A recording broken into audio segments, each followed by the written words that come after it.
कई बार जब हम कर्म करते हैं, सफलता प्राप्त करते हैं, कठिन परीक्षाओं पर उत्तीर्ण होते हैं, बड़े कार्य करते हैं, हमें लगता है कि संसार से थोड़ी प्रशंसा हमें मिलनी चाहिए। अच्छा लगता है। कई बार हमें लगता है ये हमारे कर्मों का फल भी है, हमें आनंद देता है। किंतु जब हमें ये प्रशंसा नहीं मिलती तब क्या होता है? हम दुखी हो जाते हैं, टूट जाते हैं। ऐसा लगता है किसी को हमारी चिंता ही नहीं है। ऐसा लगता है हमारे आनंद में किसी और को आनंद मिलता ही नहीं है। अनेक विचार आते हैं।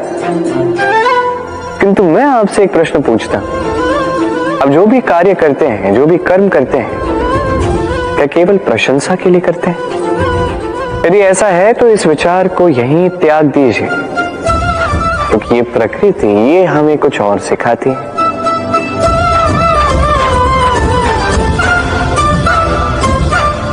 इस पुष्प को देख लीजिए,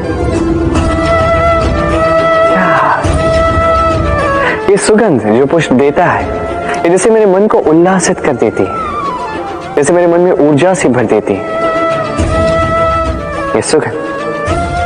किंतु विशेष बात तो ये है कि पुष्प को ये कार्य करने के लिए किसी प्रशंसा की आवश्यकता नहीं है। यही है प्रकृति की सीख। जो सच्चा होता है, जो सत्कर्मी होता है, उसे प्रशंसा की आवश्यकता ही नहीं, क्योंकि उसके कर्म ही उसकी सुगंध होते हैं। देखिए, इत्र जो है वो नकली फूलों पर लगाया जाता है, सच्चे फूलों को इसकी आवश्यकता ही नहीं। इसी प्रकार आप भी कर्म करते जाइए एक शुभ भाव के साथ। इस मन को सदैव सदैव शांत रखिए, साफ रखिए। यदि ऐसा करोगे तो आपके कर्म इस प्रकार सुगंधित होंगे कि आपके जीवन में केवल और केवल आनंद ही होगा। तो इसी आनंद के साथ कहिए राधे राधे। जन्म लेते ही व्यक्ति के लिए ये नाम अत्यंत महत्वपूर्ण हो जाता है। माता, पिता, पुरोहित सारे उन अक्षरों को ढूंढने लगते हैं जिससे आपका नाम आरंभ होगा। किंतु क्या केवल नाम और राशि के एक हो जाने से सब कुछ ठीक हो जाता है? कदापि नहीं, क्योंकि आपके कर्म ये महत्वपूर्ण होते हैं, अन्य कुछ भी नहीं। देखिए, नियति भी आपके कर्मों के अनुसार ही आपका भविष्य नियत करती है। यदि आपको उदाहरण दूं, सोचिए, एक है राम और एक है रावण। दोनों का नाम आरंभ होता है रा से, किंतु एक को मिला भयानक अंत और एक समस्त ब्रह्मांड के अंतर्मन में बस गया। तो स्मरण रखिएगा, ये नाम नहीं, ये कर्म श्रेष्ठ है। यदि आपके कर्म श्रेष्ठ है तो आपका नाम कुछ ऐसा बनेगा कि संसार में कोई मिटा नहीं पाएगा। तो आइए और मेरे साथ प्रेम से कहिए राधे राधे। तो संसार में ऐसा कोई पर्वत नहीं जो इतना ऊंचा हो कि मनुष्य उसके शिखर तक पहुंच न पाए, उसे लांघ न सके। इस संसार में ऐसा कोई सागर नहीं जो इतना गहरा हो कि मनुष्य उसके तले को छूकर पुनः लौट कर आ न सके। एक छोटी सी बूंद पर्वत के शिखर पर पिघल कर बहने लगती है और देखते ही देखते वो महानदी गंगा में परिवर्तित हो जाती है। कारण क्या है? कारण है प्रयास, प्रारब्ध नहीं। ये प्रयास ही निश्चित करते हैं आपका प्रारब्ध क्या होगा। ये सारा खेल प्रयास और प्रारब्ध का ही है। आपके जैसे प्रयास होंगे वैसा प्रारब्ध आपका होगा। और यदि आपके ये प्रयास ऊंचे हो तो प्रारब्ध को तो आपके समक्ष झुकना ही है। क्यों? तो आइए और मेरे साथ प्रेम से कहिए राधे राधे। कई बार मनुष्य अतीत को देखता है, आज अहंकार में भर जाता है। कभी वर्तमान को देखता है, भविष्य के विषय में सोचता है, मद में चूर हो जाता है। क्यों नहीं समझ पाता एक सरल सी बात? ये सृष्टि जो है, ये सृष्टि एक चक्र है जो बार बार आपको दोहराएगी, कठिन से कठिन परीक्षाओं पे आपको उतारेगी, जिस पर आपको उत्तीर्ण होना ही है। जो कल था वो आज नहीं है। ये सभी को ज्ञात है। जो आज है वो कदाचित कल नहीं होगा, ये भी आपको मानना होगा। एक मुस्कुराहट के साथ आपको शांत रहना है और कभी भी इस मन में अहंकार उत्पन्न होने नहीं देना है। बनिए उस हिमखंड की भांति। कदाचित वो इसलिए इतना ठंडा रहता है क्योंकि उसे ज्ञात है वो कल जल के रूप में था, आज बर्फ के रूप में तो है, किंतु कल पुनः वो जल के रूप में ही जाएगा। स्वयं को शांत रखें। कदाचित आज आप सफलता के शिखर पे हो, कदाचित ना। आपको हर एक दिन अवश्य देखना है। बस निरंतर प्रयास करते रहिए, हर परिस्थिति के लिए सज्ज रहिए और इसे संतुलन मिला है। आपका कल हो आज या कल, आपके अच्छे दिन हो या बुरे दिन, सब पवित्र हो जाएंगे। तो आइए और मेरे साथ प्रेम से कहिए, राधे राधे। लालच ये विकार यही तो करता है। जैसे ये मणि, इसका प्रकाश ये हमें जला रहा था, उसी प्रकार लोभ, लालच भीतर ही भीतर हमारे मन को जला के रख देता है। संपत्ति, इसके विषय में एक महत्वपूर्ण बात स्मरण रखिएगा। संपत्ति उतनी ही होनी चाहिए जितनी आपकी सुरक्षा कर सके, जितनी आपके लिए पर्याप्त हो। उससे अधिक संपत्ति की इच्छा करना, यही तो लोभ है। यही लोभ, यही लालच वर्तमान का आपका सुख, आपकी मुस्कुराहट हर लेगा, आपके जीवन से रंग छीन लेगा। मनुष्य में कितने भाव होते हैं, किंतु वो वही करता आता है जो अब तक करता आया है, और यही उसकी सबसे बड़ी भूल। यदि आपको उदाहरण दूं तो एक ग्वाला जिसने बालपन से एक ही कार्य किया, गैया को चराया, दूध निकाल, उसे जीवन भर वही मिलेगा, केवल दूध। किंतु सोचिए जब यही दूध किसी हलवाई के पास जाता है तो वो उसका मावा बनाता है, माखन बनाता है, भिन्न भिन्न प्रकार की मिठाइयां बनाता है, घी बनाता है। उसने कुछ बड़ा किया, बदले में उसे कुछ बड़ा मिले। स्मरण रखिएगा, यदि आप वही करते आएंगे जो सदैव से करते आए हैं, तो आपको वही मिलता आएगा जो सदैव से मिलता आया है। कुछ नया करने का प्रयास कीजिए, कुछ भिन्न करने का प्रयास कीजिए, स्वयं को संवारने का प्रयास कीजिए, स्वयं को सज्ज कीजिए, कुछ नया कीजिए। स्मरण रखिए, यदि आप कुछ ऐसा करेंगे जो कभी किसी ने नहीं किया, तो आपको कुछ ऐसा मिलेगा जो कभी किसी को नहीं मिला। तो नए प्रकार, नए प्रयास से नए कर्म का पालन कीजिए, नई सोच को अपने भीतर जागृत कीजिए, क्योंकि यही सोच सच बनकर आपके सामने आएगी। राधे राधे। सागर मंथन, हम सभी जानते हैं ये कैसे हुआ और इससे क्या क्या पाया गया। असंख्य रत्न पाए गए, विष पाया गया, अमृत पाया गया। अब इसी प्रकार हमारे भीतर भी एक विशाल सागर है जिसे हम कहते हैं मन। अब इसी मन का यदि मंथन करोगे तो इसी मन से विष भी निकलेगा, अमृत भी निकलेगा। स्मरण रखिए, आपकी ये जो जीवा है, ये विष भी उगल सकती है, अमृत भी। कुछ बुरा कर सकती है, चाहे आपकी मंशा बुरी ना भी हो। इसलिए सदैव जब भी अपने मुख से आप शब्द निकालें, इस मन का मंथन करके निकालें और मेरे साथ प्रेम से कहें, राधे राधे। पादुकाएं, खड़ा हो, हमारे जीवन में कितने महत्वपूर्ण होते हैं। जब भी हम इन्हें पहनकर चलते हैं, ये हमारी रक्षा करते हैं कांटों से, छोटे कंकड़ों से, ये हमें सुरक्षित रखते हैं। किंतु यदि इसी को किसी और दृष्टिकोण से देखा जाए तो यही पादुकाएं हैं जो चलने के समय पीछे से हम पर कीचड़ उछालते हैं। ऐसे ही लोग भी हमारे जीवन में होते हैं जो चलते तो हमारे साथ, तो यही हम पर पीछे से कीचड़ उछालते हैं। अब चलते समय भी जब भी आप पर कीचड़ उछाला जाता है आपके पादुकाओं द्वारा, आपका ध्यान वहां नहीं होता, आपका ध्यान होता है आगे, क्योंकि यही आपका लक्ष्य है, यही आपका मार्ग है और यही आपको करना चाहिए।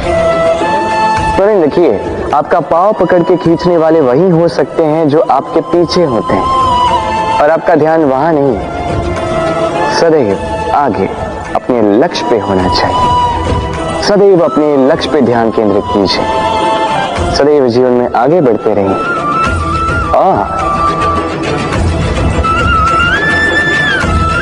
राधे राधे।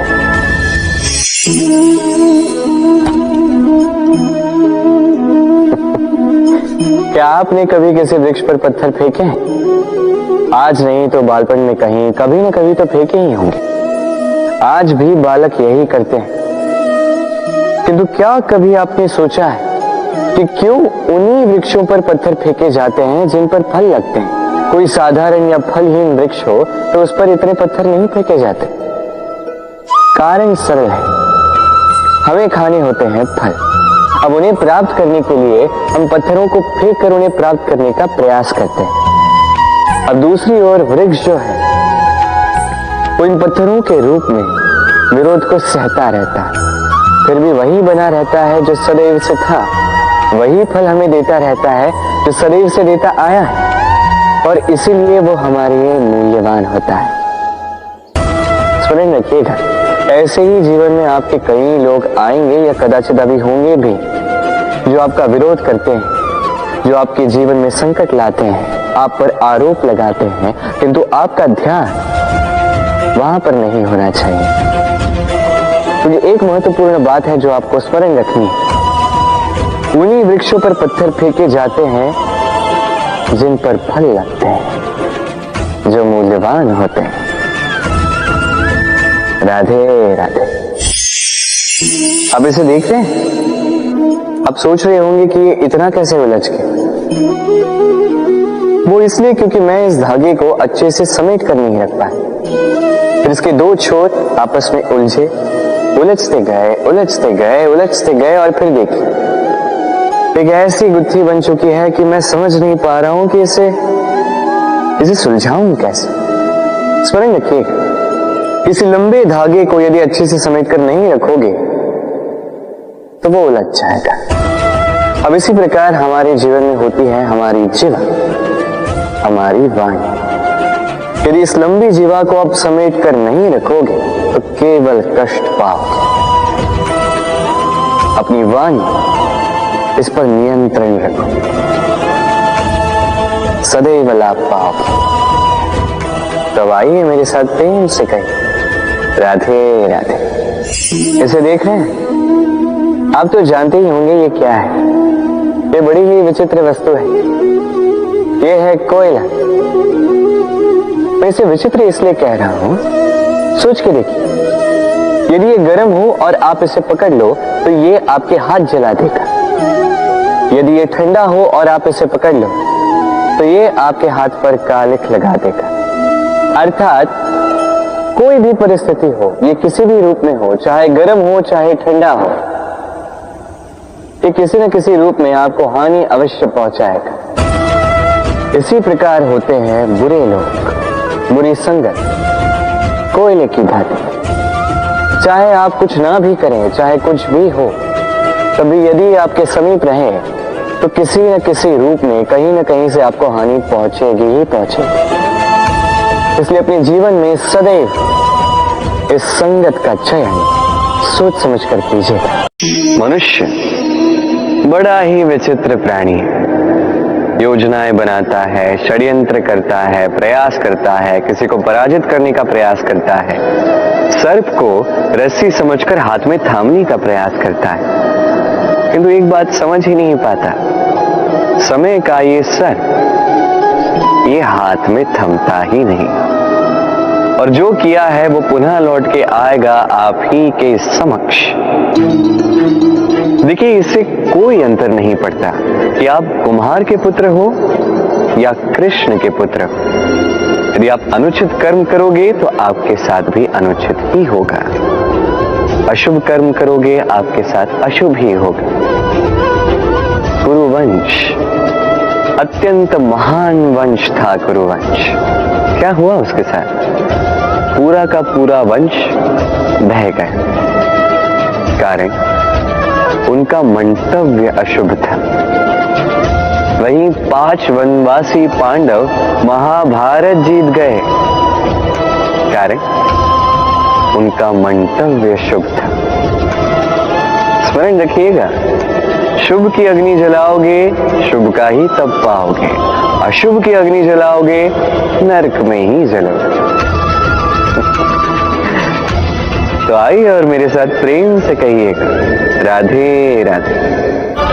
इस संसार में पत्नी होना, पति होना फिर भी सरल है, किंतु यदि समझ पाओ तो प्रेमी होना अत्यंत कठिन है। पति पत्नी सोचते हैं कि संसार में 7 फेरे ले लिए, अर्थात 7 जन्मों का उनका साथ रहेगा, किंतु ऐसा नहीं। जब तक प्रेम ना हो ये संभव है ही नहीं।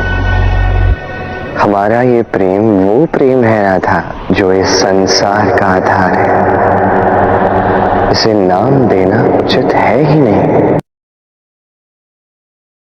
पंच महाभूत, जीवन की रचना में इनका बहुत बड़ा योगदान है। क्या है ये पंच महाभूत? जल, वायु, अग्नि, धरती और आकाश। अब केवल जीवन की रचना में इनका योगदान नहीं है, शरीर की रचना में इनका योगदान नहीं है, अपितु ये हमारे जीवन के सबसे बड़े शिक्षक भी। अब आप अचंभित हो जाएंगे कि कदाचित उस दृष्टिकोण से आपने कभी देखा ही नहीं। मैं आज आपको समझाऊंगा। इनमें से सबसे बड़ा तत्व जल, ये हमें क्या सिखाता है? जल, इसका नाम ही जल है, परंतु ये कभी हमें जलाती नहीं, ये कभी हमें जलन नहीं देती। ये क्या करती है? हमारी प्यास बुझाती, हमें शीतलता देती, जीवन देती। इससे हमें क्या सीख प्राप्त होती कि आपका उद्भव चाहे जहां से भी हो, आपका जन्म कहीं का भी हो, आपके कर्म ये श्रेष्ठ होने चाहिए। आप जल को किसी भी पात्र में रख दीजिए, वो उसके अनुसार अपना आकार ढाल लेती। इससे हमें क्या सीख मिलती? इससे हम ये सीखते हैं कि हर परिस्थिति में हमें ढल लेना चाहिए, स्वयं को ढाल लेना चाहिए। जिस भी देश में हम हो, जिस स्थान पर हम हो, जिस भाव में हम हो, जिस व्यक्ति के साथ हम हो, हमें सुख के साथ जीवन व्यतीत करना चाहिए। देखिए कितनी बड़ी शिक्षा दी हमें जल ने, जो कभी हम देख ही नहीं पाए। स्वयं को जल की भांति बना दी। सुख की धारा में स्वच्छंद होकर बहेंगे आप। स्वयं के आकार को तोड़ दीजिए, स्वयं की सीमाओं को तोड़ दीजिए। आप एक दिन महानता अवश्य उपलब्ध करेंगे। तो आइए और मेरे साथ प्रेम से कहिएगा, राधे राधे। जीवन के 5 महातत्वों में से दूसरा तत्व है धरती, भूमि, धरा, धारण करने वाली, जो हम सभी को धारण करती है, अच्छा हो या बुरा, अपने कर्तव्य का पालन करती है। और यही सीख है हमारे लिए। हमें भी हमारे सारे कर्तव्यों का पालन करना चाहिए, चाहे वो हमारे प्रति हो, हमारे परिवार के प्रति हो, समाज के प्रति हो या ईश्वर के प्रति। ये सीख हमें धरती देती है। ये पैरों से पिसती है और बदले में हमें वनस्पति देती। आगे चलने के लिए हम इस धरती को पीछे ढकेलते हैं अपने पांव से। ये धरती हमसे घृणा नहीं करती, ये हमारे अगले कदम की प्रतीक्षा करती है, उसका स्वागत करती। और कदाचित इसीलिए इस धरती को धरती माता कहा जाता है। और ये पदवी, ये स्थान, ये सम्मान, ये प्रेम इसके आकार के कारण या भार के कारण इसे नहीं मिला है, इसे मिला है इसके संस्कार के कारण। यदि आप भी धरती की भांति बन जाते हैं, यदि आप भी अपने सारे कर्तव्यों का पालन करते हैं, विश्वास के साथ उसे स्वीकार करते हैं, यदि किसी और की सफलता में भी आप प्रसन्नता प्राप्त करना सीख जाते हैं, फिर आप थोड़ा सा कष्ट सह के किसी और को प्रसन्नता दे सकते हैं, किसी और की सेवा कर सकते हैं, तो आप भी धरती की ही भांति महान बन सकते हैं। तो आइए और मेरे साथ प्रेम से कहिएगा राधे राधे। जीवन के पंच महातत्वों में से एक है वायु। वायु जो कभी दिखती नहीं, अभी तो उसे अनुभव हम कर सकते हैं, और सबसे अधिक अनुभव इसका तब होता है जब वायु की कमी होती है। वायु लुप्त हो जाए तो तुरंत ही हमें ज्ञात हो जाता है कि अरे वायु तो नहीं है, ये तो समस्या होगी। अब इस वायु से हमें क्या सीख मिलती है? ये वायु हमें सिखाती है कि कभी हमें अहंकार नहीं करना चाहिए। हम सभी कहीं ना कहीं चाहते हैं कि हमारी श्रेष्ठता, हमारी योग्यता, हमारी महत्वता ये संसार समझे, पर अपनी महत्वता सिद्ध करने के लिए बल दिखाने की आवश्यकता नहीं, क्योंकि जब कोई व्यक्ति, ये समाज, ये संसार आपको स्वयं से दूर करेगा, आपसे दूर चला जाएगा, तो आपकी महत्वता क्या है इसका आभास उन्हें अपने आप ही हो जाएगा। आपको कुछ करने की आवश्यकता नहीं, वायु की भांति बन जाइए, वायु जिसका कोई भार नहीं।